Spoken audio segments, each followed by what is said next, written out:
Assalamualaikum warahmatullahi wabarakatuh. Berjumpa lagi dengan kami EW Channel.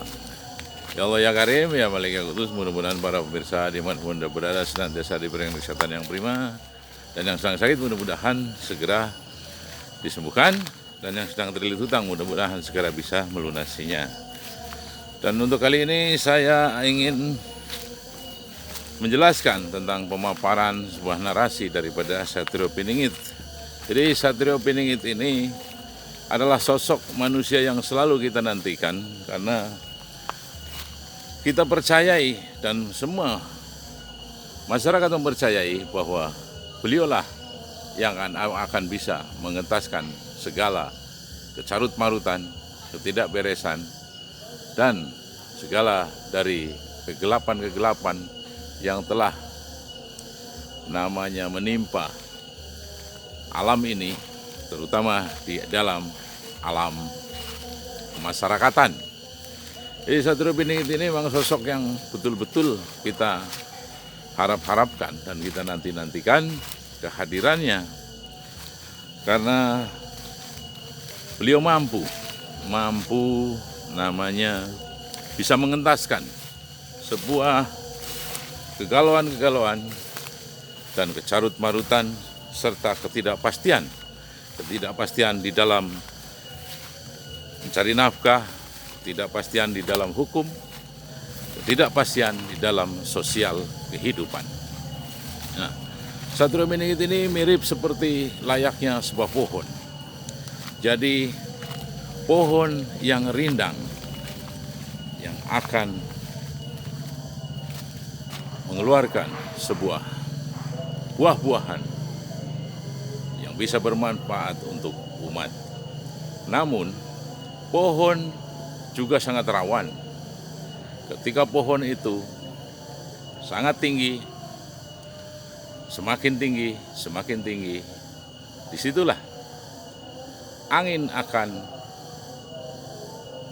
besar untuk menerpanya ya. Jadi semakin tinggi pohon, semakin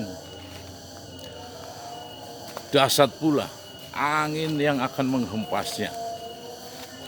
Jadi Satrio Piningit ini memang orang manusia yang terpilih,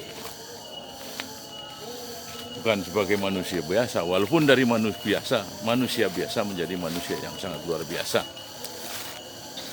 karena perilakunya, tingkah lakunya dan wataknya yang betul-betul mencerminkan sebuah contoh dan suri teladan untuk kehidupan kita semua di dalam mengarungi kehidupan di muka bumi ini. Sehingga Satrio Piningit ini memang betul-betul manusia yang bisa untuk diteladani, untuk kita contoh sebagai panutan. Nah, kita kembali lagi kepada dasar daripada pohon. Ya. Jadi semakin tinggi pohon, semakin besar angin dan badai serta topan yang akan menerpanya. Sehingga ketika kita percaya bahwa pohon karir kita semakin tinggi, semakin pula derajat manusia itu tinggi, semakin besar pula dan semakin keras juga sesuatu atau godaan-godaan akan datang untuk menerpa, untuk menggodanya, untuk berusaha menggagalkan sebuah impian-impian besar daripada kita semua. Jadi kita harus selalu berkaca dan belajar kepada Satrio Piningit tentang fondasi, jadi fundamental. Jadi fundamental kita itu harus dibenahi, harus diperkuat saat kita mulai menapaki sebuah karir, sebuah namanya gagasan. Gagasan itu yang untuk segera dicetuskan, semakin mendekati kesuksesan yang dimaksud ini, semakin pula besar pula godaan dan rintangan, gangguan serta cobaan yang datang silih berganti kepada kita. Jadi tujuannya untuk apa? Ya untuk menggagalkan diri kita. Nah, Satrio Piningit inilah manusia yang betul-betul kita jadikan sebagai momentum atau sebagai patokan atau sebagai fondasi atau sebagai pegangan kita sebagai manusia biasa untuk mencontoh, untuk meneladani segala suri teladannya, tingkah laku, watak, dan perilakunya yang benar-benar mencerminkan sebuah welas asih.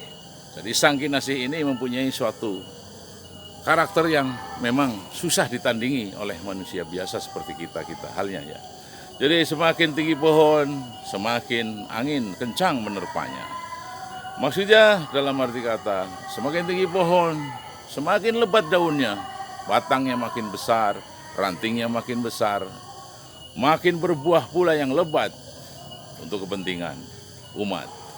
Nah, jadi semakin kita tinggi pohon, semakin kita berkarir, sukses, dan besar. Jadilah kita menjadi ahli sedekah, ahli sedekah, ahli amal, dan ahli infak, ahli untuk berderma, untuk berbagi. Karena apa yang kita miliki bukanlah milik kita. Dan semua rizki kita bukanlah semua milik kita, tapi ada bagian-bagian dari orang lain, yakni mungkin para jompo, ya, fakir miskin, dan anak terlantar, dan juga tetangga kita, terutama saudara-saudara kita, saudara kandung dari pihak suami atau dari pihak istri, itu pun harus diutamakan, harus segera dibantu dan ditolong. Nah, dari saripati kehidupan tadi adalah seperti halnya gini. Ketika buah namanya pohon mangga dilemparin batu oleh orang-orang dan anak-anak, tapi tetap dia malah memberikan buah, ya kan? Karena banyak buahnya, dia dilemparin pakai batu, pakai galang. Nah, baik pula seperti kita. Ketika kita sukses, apapun akan menerpanya. Godaan pun banyak seperti tadi pohon. Semakin tinggi pohon, semakin besar pula angin dan topan akan menerpa, sehingga akar kita, fondasi kita harus kuat. Jadi semakin kita sukses, semakin banyak cobaan dan godaan pula. Tapi kuatkanlah dengan cara kita menginfakkan, mengamalkan, dan bersedekah dari harta kita, agar kita tetap terjaga daripada keimanan dan ketakwaan kita kepada Sang Pencipta alam semesta ini, yakni Allah Azza wa Jalla. Mungkin cukup sekian dan terima kasih. Umsikum wa nasfi bitaqwallah. Wassalamualaikum warahmatullahi wabarakatuh.